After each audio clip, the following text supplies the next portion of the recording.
ଏଠି ଝାଡ଼ା କିଏ ଫାରିଥିଲା? ନିନି ତୁ ନା ନିନି ନା ଆଉ ଗୁନୁ ଗୁନୁ ଗୁନୁ ନା ଗୁନୁ ନା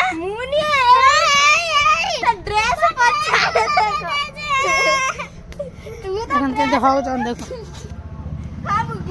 ମା ତା ଜାମାର ନାଗିକି ରହିଛି କାଢୁ ନାହିଁ ଅନନି ଦେଖନ୍ତୁ କେର ହଉଛ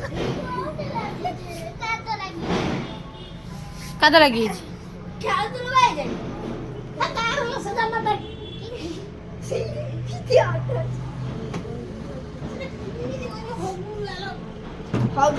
ଛୋଟ ଛୁଆଟା କଣ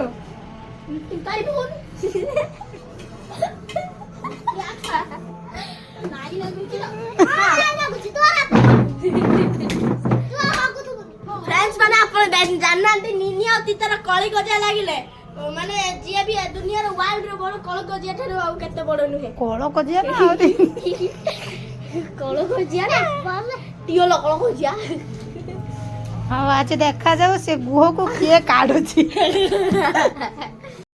हेलो हाँ जय जगन्नाथ सांग मैंने आसतु आज ब्लॉग टी को स्टार्ट करवा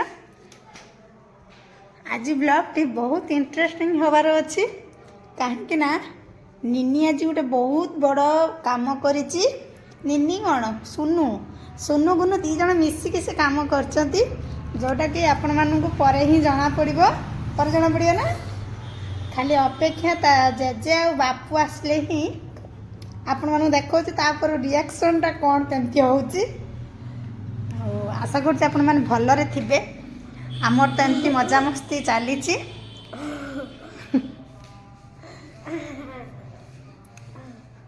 जा रुसई करते कौन नहीं के आसचंती ता बापू देखिया जाइछन आने पई आइसो अंडा आणचंती माछ आणचंती कि चिकन किंतु मु मना करछि चिकन आनियोनी बोली कौन करचंती देखिया तार स्कूल छुट्टी केमती होउछन देखंती दी जण निनी झाड़ा कर दीची माँ साग तोड़ के नहीं आइले माँ से गुआ को काढ़ियो किए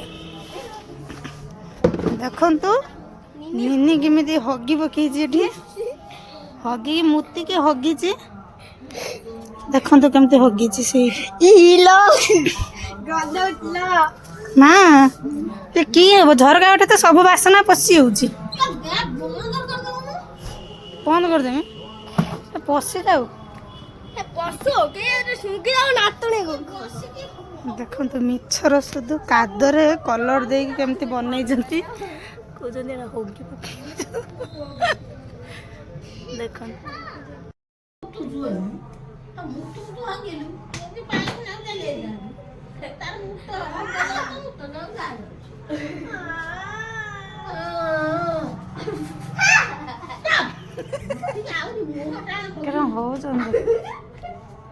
हगी तो पकई रामा पटा काढ़ी पका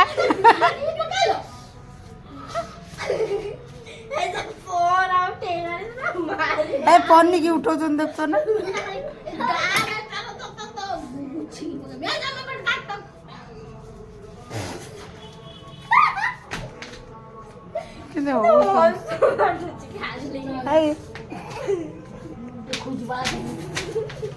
ए सीन टा आज समस्त देखिए तमें केर हो जय जगन्नाथ आलो मां ये ते बदमाश छुआ नहीं मेरा रंग दे रंग दे बसंता छोला वाले की तरह से गाय दे तो संग माने देखिया ता बापूंकर रिएक्शन टा केमिति होची माता बापू कौन काट देते कहाँ दिसे हाँ हाँ चाबी पके दे जाते चाबी पके के आसंत आम माँ रिएक्शन बर्तमान सुधा बंद है मैंने से गोटा को काढ़ी हो किए हाँ सी आ छोटे छोटे काढ़ी ना तमें गुसुम काढ़ी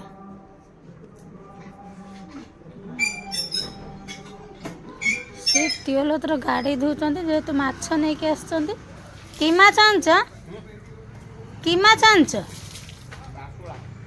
ବାସୁଳା ମାଛ। ତାକୁ ସବୁବେଳେ କହୁଛ ସେ କଣ କଲା କି? କାଖେଇକି ନେଇକି ଆସୁଛନ୍ତି। ସେପଟୁ ମୁହଁ ବୁଲେଇଛି ସେ। ଚାଲନ୍ତୁ ଦେଖିବା କ'ଣ ସବୁ ହଉଛି।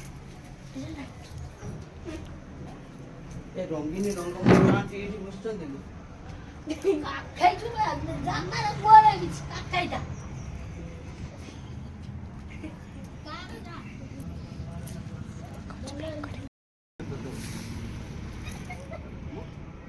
କିଏ ହଗି ଦେଲେନି ଯେ?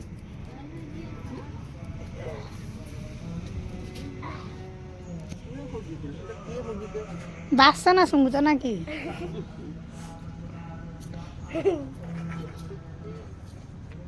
ଆଉ ଜଣ ଖାଲି କିରି କିରି ଡାକୁଛି। ଦେ ତାକୁ ଟିକେ କାଖା। ସନା କେମିତି ହଉଛନ୍ତି ଦେଖନ୍ତୁ।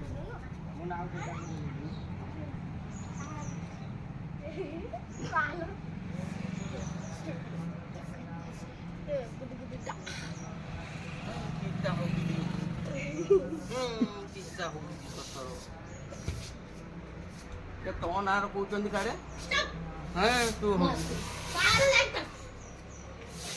ତୁ ହିଁ ଗଗ କରୁଛୁ ସେ ମିଛର ଦଉଛୁ।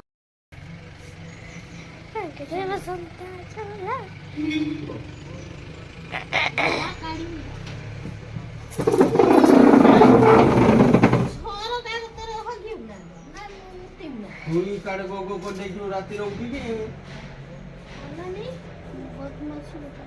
ରାତିରେ ଉଠିକି ତୁଇ ଗଗ କରୁଛୁ ତା ନାଁ ମିଛର।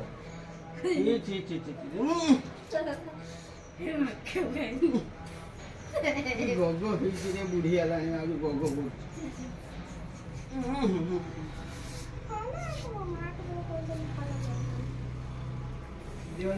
ଦବା ମାଛ କେଳେଇକି ଧୋଇକି ଆଣିଲା ବେଳକୁ ଆମ ବାପା ଆସିଯାଇଥିଲେ। ମା ତାଙ୍କୁ କହିଲେ ଦେଖ କେରକ ମୋର ନିନି ହଗିଛି। ଆଉ ତାକୁ କୁଟାର ବାହାର କରିକି ଫୋପାଡ଼ି ଦେଲେ। ମୁଁ ଆଉ ଆପଣମାନଙ୍କୁ କ'ଣ ଦେଖେଇବି? ମୁଁ କ'ଣ ଜାଣିଥିଲି ସେ ସେଇ ସମୟରେ ପଳେଇ ଆସିବେ ବୋଲି? ସେଇଟା କିନ୍ତୁ ମାନେ ଗୁହ ନଥିଲା, ସେଇଟା କାଦରେ ପିଲାମାନେ ତା ଦେହରେ କଲର୍ ଦେଇକି ବନେଇଥିଲେ। ଆମ ମା' କିନ୍ତୁ ପୁରା ସତ ସତିକା ଭାବି ନେଇଥିଲେ ଯେ ସେଇଠି ଛୁଆ ଗୁଡ଼ା ଝାଡ଼ା କରି ପକେଇଛନ୍ତି। ଯା ଯିବା ମାଛ ରୋଷେଇ କରିକି ନେଇକି ଆସିବା। ଯିବା ଦେଖନ୍ତୁ ମାନେ ଏଇଠି ମାଛ ହେଉଛି ମାନେ କେଳେଇକି ଧୋଇ ଦେଇକି ରଖିଦେଇଥିଲି। ଏବେ ଲୁଣ ହଳଦୀ ଗୋଳ ଦେଇକି କଢ଼ା ବସେଇ ଦେଲେଣି। ଆଉ କଢ଼ା ବି ଗରମ ହେଇଯିବ ଏବେ। ସାଙ୍ଗେ ସାଙ୍ଗେ ଜାଳ ପଡ଼ିଛି କେତେ ଜୋରେ ସେ ଦେଖୁଛନ୍ତି ନା। ମାଛଟା ଭାଜି ଦିଏ। ଏଠି ଭାତ ବସେଇଥିଲି ତାକୁ ଗାଳିକି ନେଇଯାଇଛି। ନେଇକି ଆସିକି ଭାଜିଦିଏ ଆଉ। ଦେଖନ୍ତୁ ସାଙ୍ଗମାନେ ଆମର ରୋଷେଇ ସରିଯାଇଛି। ବର୍ତ୍ତମାନ ଖିଆପିଆ ଚାଲିଛି। ଆଉ ମୁଁ ତ ମାଛ ହେଉଛି ସେଠି ବସେଇଥିଲି ଆପଣମାନଙ୍କୁ ଆଉ ଦେଖେ ନାହିଁ। ଏଇଟା ଭାତ ଡାଲି ଶାଗ ଏଇଟା ଗୋଟେ ଭଜା ଭାଜିଥିଲି କଦଳୀ ବୋଇତାଳୁ ବିଲାତି ଦେଇକି ତା ଭାଜିଥିଲି। ଏଇଟା ଭଜା ମାଛ ଏଇଟା ଖଟା ମିଠା ମାଛ। ଗୁନୁର ବି ସେଇଆ ଡାଲି ଭାତ ଶାଗ ଭଜା। ତା ମୁଡ଼ଟା ଟିକେ ଆଜି ଅଫ୍ ଅଛି। ଆଉ ସୁନୁ କିନ୍ତୁ କହିଲା ମୁଁ ଆଜି ଡାଇନିଂରେ ବସିକି ଖାଇମି। ସେ ସେଥିପାଇଁ ଡାଇନିଂରେ ବସିକି ଖାଉଛି। ଆଉ ଆମ ମା ତ ଆସିନାହାନ୍ତି ଏପର୍ଯ୍ୟନ୍ତ। ମା ଆସିଲେ ଶାଶୁ ବୋହୂ ଦୁଇ ଜଣ ଖାଇବୁ ଆଉ। କ'ଣ ଦେମି ଡାଲି ତାଟିଆରେ ଡାଲି ଦେମି। ହଉ ଦେଉଛି ଗୁଳ ଦେଉଛି। ବାପା ଖାଇକି ଯାଇସାରିଲେଣି କାରଣ ସେ ବାସୁଳା ମାଛ ଯେଉଁ ସେ ଖାଇବେନି। ଆଉ ସେଥିପାଇଁ ତାଙ୍କ ପାଇଁ ସାଧା ବନେଇଥିଲି। ତାଙ୍କର ଆଉ ଗୋଟେ ଏକ୍ସଟ୍ରା ଥିଲା ବାଇଗଣ ଆଉ ନା କହନ୍ତି ବିଲାତି ବଢ଼ି ଛେଚା ସେଇଟା ଏମାନଙ୍କର ନାହିଁ କାରଣ ସେ ମାଛ ଖାଉଛନ୍ତି। ମୁଁ ତାଙ୍କୁ ସେଇଟା ଛେଚି ଦେଇ ଦେଇଛି। ଆମ ମା ଏପର୍ଯ୍ୟନ୍ତ ଗାଧେଇକି ଆସିନାହାନ୍ତି। ଗାଧୋଉଥିଲେ ଗାଧେଇକି ଆସିବେ ଖାଇ ମୋ ଶାଶୁ ବୋହୂ ଦୁଇ ଜଣ। ଦେଖନ୍ତୁ ଫ୍ରେଣ୍ଡସ୍ ଏବେ ଆମ ମା ପଳେଇ ଆସିଛନ୍ତି। ମୁଁ ତାଙ୍କୁ ଖାଇବାକୁ ଦେଇଦେଇଛି। ସେ ବସିକି ଖାଉଛନ୍ତି ଦେଖନ୍ତୁ। ଆମର ମାଛ ଭଜାକୁ ମାଛ ଖଟା ତାଙ୍କୁ ଭାରି ଭଲ ଲାଗେ ମାଛ ଆଉ ତା ସହିତ ଟିକେ ମଟନ୍। ସେ ଚିକେନ୍ କିନ୍ତୁ ଖାଇବା ପାଇଁ ଭଲ ପାଆନ୍ତିନି।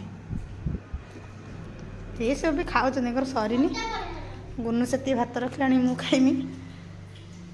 ଆଉ ଜଣ ଦେଖନ୍ତୁ ବସିଛି ତାର କିଛି ମାନେ ହାତ କେବଳ ସେ ମାଛଟାକୁ କିଏ ନେଇଛି ସାଧା ତରକାରୀ ସବୁ ସେମିତି ଅଛି ଖାଉଛି ବୁଲୁଛି।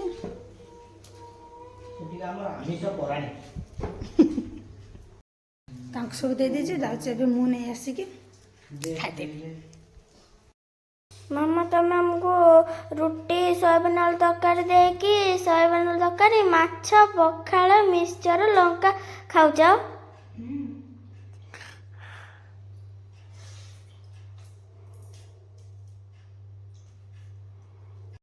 ସାଙ୍ଗମାନେ ପଖାଳ ଆଉ ମାଛ ଆଉ ତା ଦେହରେ ତରକାରୀ ଲଗେଇକି ଖାଇକି ତାପରେ ଏତେ ଜୋର ଥଣ୍ଡା ଲାଗିଲେ ଯେ ଯାଇକି ଶୋଇପଡ଼ିଥିଲି ଆଉ ଭିଡ଼ିଓକୁ ଶେଷ କରିନଥିଲି। ଏଇଟା ହେଉଛି ତା ପରଦିନ ଭିଡ଼ିଓ ଆଜି ରାତିରେ ହିଁ ସୁଟ୍ କରିଛି। ଆଉ କାହିଁକିନା ମୁଁ କାଲି ଆଉ ପୋଷ୍ଟ କରିନଥିଲି ଆଜି ବନେଇଲି। ଆଉ ଆଜି ତ ସବୁ ଖିଆପିଆ ସରିଲାଣି ଆଜିର ଭିଡ଼ିଓ ଆଉ ମୁଁ ବନେଇନି। କାଲିର ବ୍ଲଗ୍ଟିକୁ ମୁଁ ଆଜି ପଠାଉଛି। ଆଉ ଆପଣମାନେ ତ ଦେଖିଥିବେ ମିଛିକା ସେ କାଦର ଝାଡ଼ାଟାକୁ ନେଇକି ଆଉ ଯାହା ସବୁ ହେଲା ମୁଁ ତ ପଳେଇଗଲି ନହେଲେ ଆହୁରି ଇଣ୍ଟରେଷ୍ଟିଂ ହେଇଥାନ୍ତା। ପଳେଇଲି ମାନେ ମାଛ ନେଇକି ପଳେଇଥିଲି ଧୋଇବା ପାଇଁ ତାକୁ କାଟି କୁଟିକି ନେଇକି ଆସିଲା ବେଳକୁ ବାପା ତା କାମ ସାରିଲେଣି କାଢ଼ିକି ଫୋପାଡ଼ି ଦେଇ ସାରିଲେଣି। ଆଉ ସେଥିପାଇଁ ମୁଁ ଭିଡ଼ିଓ ବନେଇ ନଥିଲି ଦେଖେଇଥିଲି ଆଉ ଟିକେ ମାନେ ମଜା ଲାଗିଥାନ୍ତା। ସେ କୁଟାକୁ କେମିତି ମୁଡ଼ିକି ଆଗରୁ ଯେମିତି କାଟନ୍ତି ସେମିତି ହିଁ ନେଇକି ଆସିକି କାଢ଼ିଛନ୍ତି। ଆପଣଙ୍କୁ କାଲି ସକାଳେ ଦେଖେଇଦେମି ଏବେ ବି ସେ କୁଟା ସେଇଠି ପଡ଼ିଛି। ଆଉ ଆଜିର ବ୍ଲଗ୍ଟିକୁ ତାହେଲେ ଆଜିର ବ୍ଲଗ୍ ନାହିଁ କାଲିର ବ୍ଲଗ୍ଟିକୁ ମୁଁ ଆଜି ଏଇଠି ହିଁ ରଖୁଛି। ଆଉ ଗୋଟେ ବ୍ଲଗ୍ରେ ଆପଣମାନଙ୍କ ସହିତ ଦେଖା ହେବ। ଭଲ ଲାଗୁଥିଲେ ଲାଇକ୍ କମେଣ୍ଟ ଆଉ ଗୋଟେ ସବସ୍କ୍ରାଇବ୍ କରିବା ପାଇଁ ଜମା ଭୁଲିବେନି। ପ୍ଲିଜ୍ ଗୋଟେ ସବସ୍କ୍ରାଇବ୍ କରିଦେବେ। ରହୁଛି ଜୟ ଜଗନ୍ନାଥ।